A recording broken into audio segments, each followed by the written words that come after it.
The wind in Wyoming. The wind howled across the plains of Wyoming as if mourning with them. The sun struggled to rise that morning, a hazy gray light filtering through the clouds as the Brown family gathered around the freshly dug grave. Garrison was gone, vibrant, bold, independent Garrison, now silent, beneath a patch of stubborn earth his own father had dug. They stood close but felt miles apart. Janelle, wrapped in a simple black coat, her eyes puffy yet steeled with maternal grief. Christine clutched her arm, offering support as much for herself as for her sister-wife. Robyn stood off to the side, wiping her nose with a trembling hand, Kody by her side, his face unreadable. But it was the absence of one that screamed louder than any grief-filled sob. Meri was not there. A hollow space.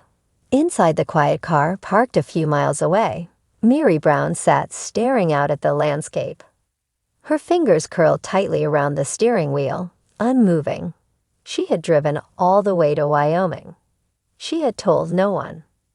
She had sat through the sunrise, through the quiet first wave of morning, and even as the time ticked past the start of the funeral, her feet refused to move. She had wanted to be there, wanted to say goodbye to the boy she had watched grow up. But when the time came, her heart clenched with something darker than grief. It was detachment. It was silence returned too often. It was knowing she would not be welcome. The family was no longer hers. Not really. Tensions beneath the tears. At the grave, emotions ran hot beneath the sorrow. He was always brave, Janelle whispered, placing a military tag gently into the ground, even when he didn't feel it. Christine followed, placing a smooth stone etched with a quote he loved, "Not all those who wander are lost." Kody knelt beside the grave longer than anyone else. Dirt lined his palms and his eyes were red, though he didn't cry.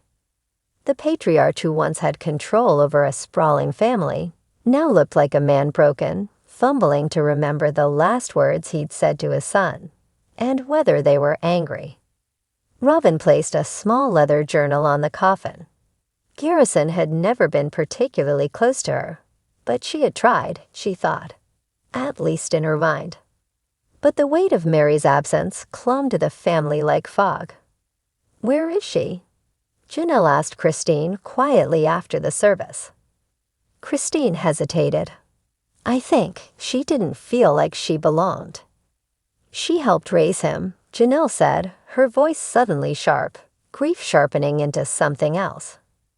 Whether she thinks it or not, she should have been here. A fractured past, an unforgiven present. When Garrison had clashed with Kody over pandemic restrictions, it wasn't just about curfews and COVID. It was about growing resentment. Garrison calling out what so many had been too polite to voice.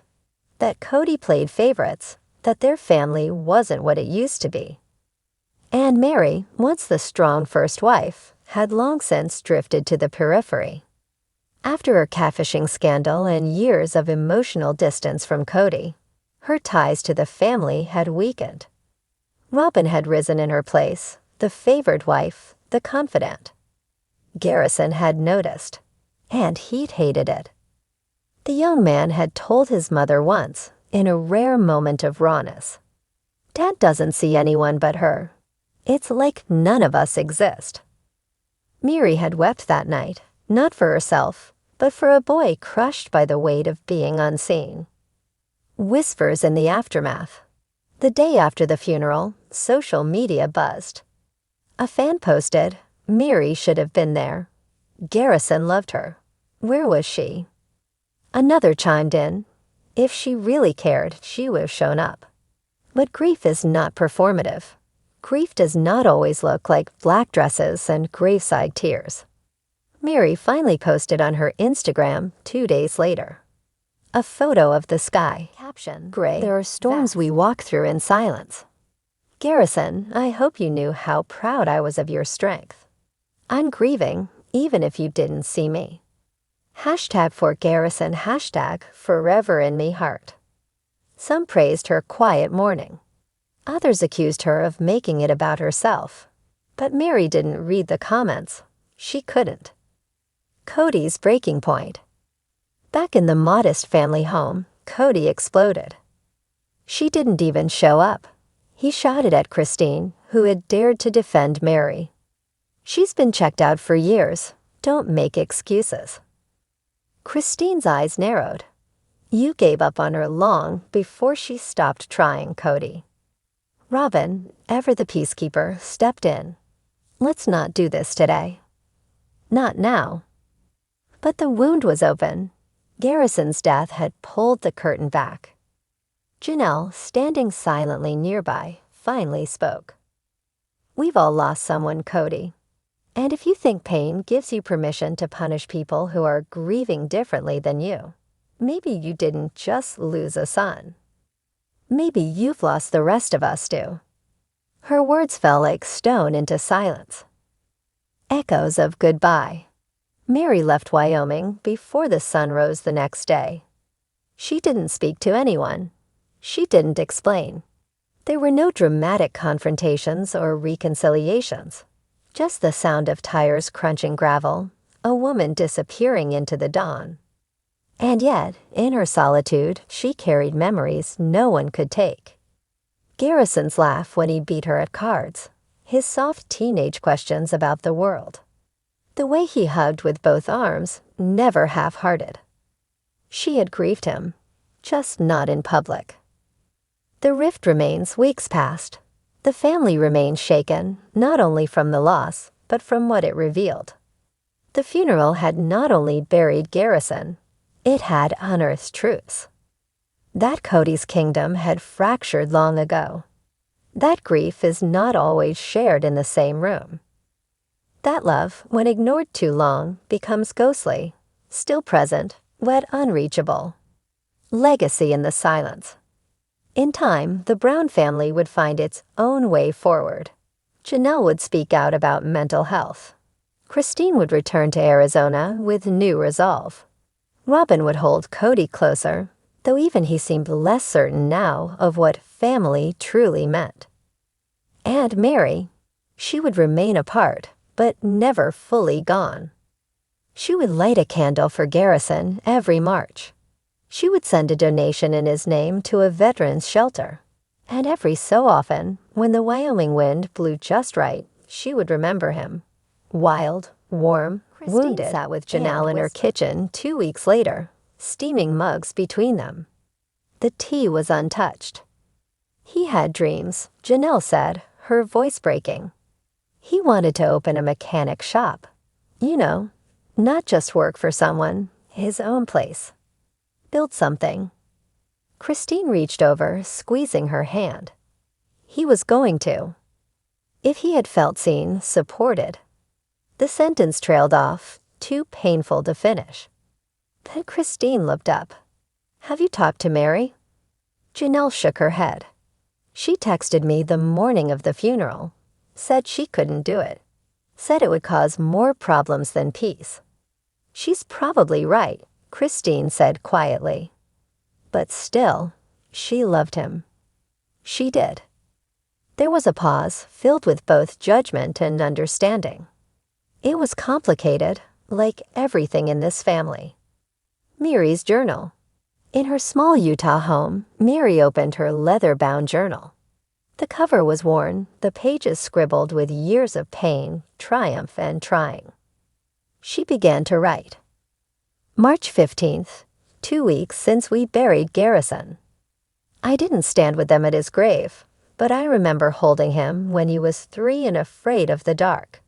I remember the first time he shaved, when he showed up with patches and a proud grin. I was there in ways no one will remember. That's the curse of being forgotten first. But I loved him, I still do. She closed the journal and stared at the fire. Meri had been part of this family longer than anyone, yet now she was the stranger. Not because she walked away, but because no one stopped her from going. One morning, Christine found an envelope in her mailbox. No return address, but she knew the handwriting. Inside was a letter from Meri. Christine, you were the first person to show me how strength doesn't have to roar. I'm sorry for not being at the funeral. I thought my presence would hurt more than heal. But please know I grieved him deeply. I still do. I don't expect forgiveness from anyone, but I wanted you to know this. I loved that boy. Not because I had to, but because he was worth loving. I see that now more than ever. Take care of the others. They need someone honest around them. With love, Meri, Christine wept. Then she picked up the phone. It was Janelle's idea, the unthinkable, a family meeting. Not everyone agreed. Kody resisted at first. What's the point? We'll just argue, he said. But Robyn nudged him. If you want healing, Kody, start by listening. So they gathered. In Janelle's backyard under gray skies, each with their own chair and distance. Meri arrived last. Dressed in jeans and a warm brown coat, her eyes wary but not defensive. She walked slowly, then sat across from Kody. No one spoke for a full minute. Then Janelle cleared her throat. I think we all need to say something we've held in. Not to fight, just to be honest. Because if Garrison taught us anything, it's that silence can kill. Christine spoke first. I resented the way this family changed. I stayed longer than I should have because I believed in what we had. But watching us drift, I blamed everyone, including you, Kody. And maybe that wasn't fair. Kody nodded, eyes low. Janelle followed. I don't think you meant to lose your sons, Kody, but you did. Garrison needed your approval more than anything, and when he didn't get it, it broke him in ways too hard to make things work when they were already broken. I see that now. I love all of your children, even when they didn't want it from me. But maybe I should have stepped back. Finally, Meri. Her voice was clear, calm. I didn't come to the funeral because I didn't want to open wounds that were already bleeding. But I grieved him. I still do. Garrison was part of my heart, even if I wasn't part of his life in the end. She looked directly at Kody. And you stopped looking at me like I mattered years ago. That silence told me everything. The family sat in silence again, but this time it was different. It wasn't avoidance, it was reflection. Kody looked around at the women who had once shared his dreams. The women who had borne his children, weathered his storms, endured his ego and faith. I failed, he finally said. As a husband. As a father, and I don't know how to fix that. Janelle stood and placed her hand on his shoulder. You don't fix grief, Kody. You just face it. Garrison's legacy. Weeks passed. Healing began, slowly and unevenly. Kody started therapy, privately at first, then with his remaining children. Christine visited Utah often, reconnecting with Meri over tea, sharing stories about the boys. Janelle began an online project in Garrison's name, The Veteran Son, a resource hub for mental health, trauma, and resilience.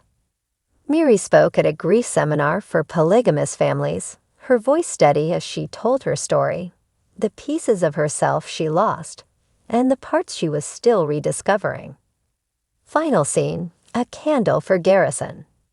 On a quiet night, each family member lit a candle in their own home. No coordinated ceremony, just love in fragments. Kody placed his candle near the voicemail recording, playing it one more time. Janelle stood at her porch, flame flickering in the wind. Christine's daughters held hands as their mother lit the flame. Robyn cried silently as her youngest asked, who was Garrison really? And Meri. She placed her candle beside a framed photo of Garrison in uniform, smiling at the camera. Rest easy, she whispered. The season Rest had shifted in Flagstaff. Snow still clung to the rooftops, but spring teased through the air. Warm winds and budding trees, gentle reminders that life goes on, even when hearts remain frozen. The Brown family was still adjusting, not just to the loss of Garrison, but to the truth his absence had laid bare. They were not a family anymore, not in the old sense. They were a collection of individuals carrying decades of shared love, resentment, silence, and sorrow. But something had started to bloom. Not reconciliation, exactly, but reckoning. Janelle's new mission. Janelle had found purpose in the aftermath of her son's death. She poured her grief into building the Veteran Son, a nonprofit dedicated to young veterans struggling with reintegration and mental health. The launch was quiet but powerful. The logo, a mountain ridge with a rising sun, was inspired by Garrison's favorite hiking trail. She gave interviews, attended grief forums, and sat across from grieving mothers who, like her, had buried their sons too soon. He mattered, she would say, voice trembling but strong, even when he didn't feel it. Her strength became a lifeline to others, and, unexpectedly, to herself. Christine's return to self. Christine had moved back to Utah permanently. It was where she felt most grounded, surrounded by her adult daughters and a community that embraced her as Christine, not just a sister wife. But she stayed in contact with Janelle. The friendship had become something sacred, not built on shared husbands anymore, but on mutual survival and unconditional support.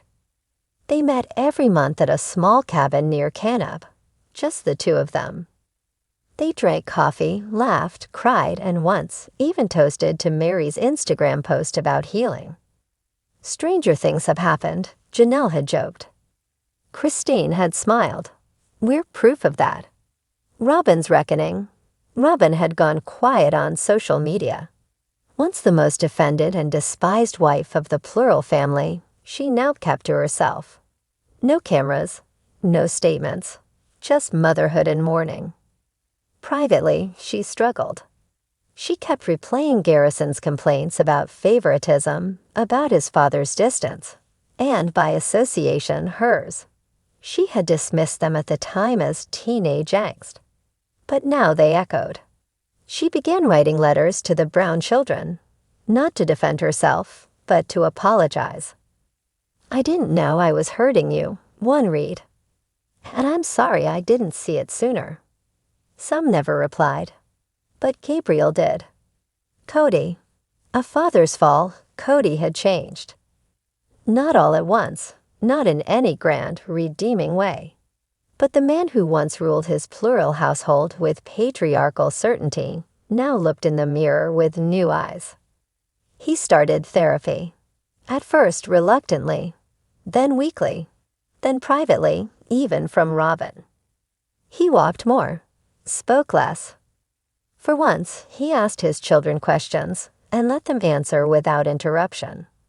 He visited Garrison's grave alone on the 3-month anniversary. He didn't speak. He just knelt, fingers trailing the name carved in stone, and let the silence speak for both of them. Meri's next chapter, Meri moved forward. Not on, but forward. She reopened her bed and breakfast, the one her mother had passed down, and started hosting grief retreats for women who had lost loved ones. She didn't advertise them much. I'm not a therapist, she would tell them honestly. But I know what it's like to feel like the world forgot your pain. Her vulnerability resonated. One night, after a candlelit session with a small group of mothers, she stepped outside into the cold Utah wind. She looked up at the stars, endless and quiet. Garrison, she whispered, we're all trying. A letter found. One afternoon, Janelle was sorting through old boxes from Garrison's room. His handwriting was everywhere, notes, sketches, half-written journal entries. But then, tucked in the sleeve of a dusty book on military history, she found it. A letter, sealed, addressed simply. To the family, if I'm gone. Hands trembling, she unfolded it.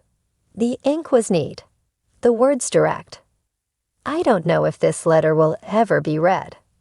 But if it is, I need you to know I didn't want to hurt you. I was tired. I didn't know how to say that out loud anymore. I felt like I was the invisible son in a very visible family. Everyone was always trying to be fine, and I just wasn't. Mom, thank you for never giving up on me. Christine, for always cheering me on, even when I flaked. Robyn, I know we clashed, but I know you tried in your way. Dad, I wish we had more time. I wish I knew how to let you in. Maybe I should have. Meri, thank you for the pumpkin cookies every October. They mattered more than you know. I hope you all find peace. Please don't blame each other. Just love harder. Because that's what I wanted. Always. Janelle clutched the letter to her chest and wept. Together, apart. Months passed, then a year. The family didn't reunite in the way fans or followers might imagine. There was no dramatic Thanksgiving table, no televised forgiveness. But slowly, quietly, things shifted. Janelle and Christine co-hosted a grief fundraiser in Salt Lake City. Meri showed up, not as a guest, but as a speaker. Kody and Gabriel met for coffee and walked out together for the first time in 2 years. Robyn sent birthday gifts to the older kids without expectation of response. And every March 5th, a small group gathered in Wyoming. Not for a show, not for closure, but for Garrison. No cameras, no speeches. Just candles, memories, and the family he left behind. Broken, healing, human. Epilogue, the space between. There are losses you never stop carrying. Garrison Brown was not just a name, a face, or a tragedy. He was a bridge between what the Brown family once was and what it had to become. He was the space between silence and healing, between love and loneliness. His absence broke them. But in that break, light finally seeped in. A fractured family, still standing, not as one, but side by side, learning that love doesn't always mean together. Sometimes it simply means trying again.